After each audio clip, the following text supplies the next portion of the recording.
सोनागाची ये नाम सुनते ही ना कई तरह की तस्वीरें जहन में आती है। आज हम कोलकाता में बसे एशिया के इसी सबसे बड़े रेड लाइट एरिया की हकीकत को थोड़ा और करीब से जानने की कोशिश करेंगे।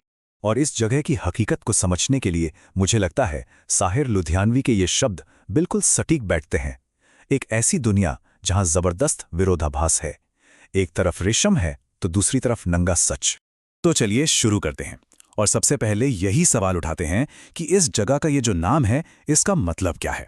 सोनागाछी, इसका मतलब है सोने का पेड़। मतलब सुनने में तो ये किसी कहानी या किसी ख्वाब जैसा लगता है ना? पर इसकी असलियत क्या है? इस सुनहरे नाम के ठीक उलट यहां काम करने वाली एक महिला की ये बात दिल को झकझोर देती है। वो कहती हैं ये नर्क है। नर्क में कौन आएगी जानबूझ के? तो फिर इस सोने के पेड़ की सच्चाई क्या है? तो ये पूरा इलाका, ये पूरा मोहल्ला आखिर काम कैसे करता है? इसका स्ट्रक्चर क्या है? एक अंदाजे के मुताबिक करीब 15,000 औरतें यहां काम करती हैं। मतलब ये कोई छोटी मोटी जगह नहीं है, ये अपने आप में एक पूरा इकोसिस्टम है।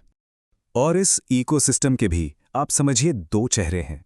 एक तरफ हैं वो हाई प्रोफाइल एयर कंडीशन्ड कमरे जहां कीमतें 5,000 या उससे भी ज्यादा हो सकती हैं, और दूसरी तरफ 10 बाय 7 फीट की छोटी छोटी तंग कोठरियां जहां कीमत सिर्फ 200 रुपए तक भी हो सकती है। और यहीं पर एक बात है जो सच में चौंका देती है। इन छोटी छोटी कोठरियों का किराया जानते हैं कितना? महीने का 9,000 रुपए। सोचिए कितना जबरदस्त आर्थिक दबाव होगा। हाँ, और एक और बात जो शायद बहुत लोगों को नहीं पता होगी, सोनागाछी सिर्फ एक रेड लाइट एरिया नहीं है, ये एक जीता जागता मोहल्ला है। यहाँ सेक्स वर्कर्स के साथ साथ उनके परिवार, बच्चे, दुकानदार सब साथ रहते हैं। और वहाँ के लोगों का कहना है कि कम्युनिटी में ज़्यादा भेदभाव नहीं है। अब जरा उन कहानियों की बात करते हैं जो इस जगह की असलियत बयां करती हैं। आप किसी से भी बात करें, एक शब्द बार बार सुनने को मिलेगा, मजबूरी। कहते हैं ना कि पेट की आग जब ताप देती है तो जिस्म कपड़े उतार कर फेंक देता है।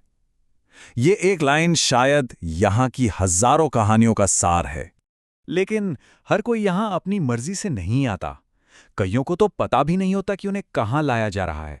जैसे एक महिला ने बताया, उन्हें तो घर के काम का झांसा दिया गया था और फिर यहां लाकर बेच दिया गया।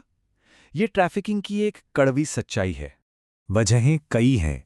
किसी को अपने बच्चों का पेट पालना है तो किसी को अपने माँ बाप का इलाज कराना है। लेकिन वजह कोई भी हो, कहानी मजबूरी की ही है। जैसा कि हमने पहले भी सुना, नरक में कोई जानबूझकर तो नहीं आना चाहेगा, है ना? पर इन सब मुश्किलों और अंधेरों के बीच एक अलग सी दुनिया भी है। सोनागाछी के अंदर एक बहुत ही अनोखा कम्युनिटी स्ट्रक्चर है। एक ऐसा समाज जो एक दूसरे का सहारा बनता है। ये बड़ा दिलचस्प है। यहाँ एक दूसरे की मदद का एक सिस्टम बना हुआ है। मतलब रोजमर्रा की जरूरत से लेकर किसी के अंतिम संस्कार तक सब मिलकर करते हैं। और क्योंकि ये महिलाएं रजिस्टर्ड वोटर्स हैं, तो इनका एक पॉलिटिकल वजूद भी है। नेता लोग इनके पास वोट मांगने आते हैं। कईयों के पास सरकारी हेल्थ कार्ड्स हैं, लक्ष्मी भंडार जैसी स्कीमों का फायदा भी मिलता है।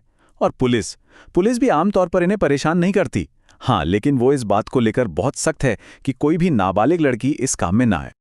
और अब एक ऐसी बात जो इस कहानी को और भी ज्यादा जटिल और दिलचस्प बनाती है।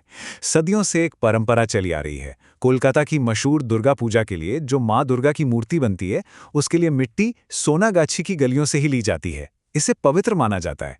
जरा सोचिए, जिस समाज को हम हाशिए पे रखते हैं, वो शहर की सबसे पवित्र परंपरा का कितना जरूरी हिस्सा है। तो इन सब बातों के बाद अब सबसे बड़ा सवाल भविष्य का। क्या ये जो चक्र चल रहा है ये कभी टूटेगा? और इस सवाल का जवाब शायद अगली पीढ़ी में छिपा है।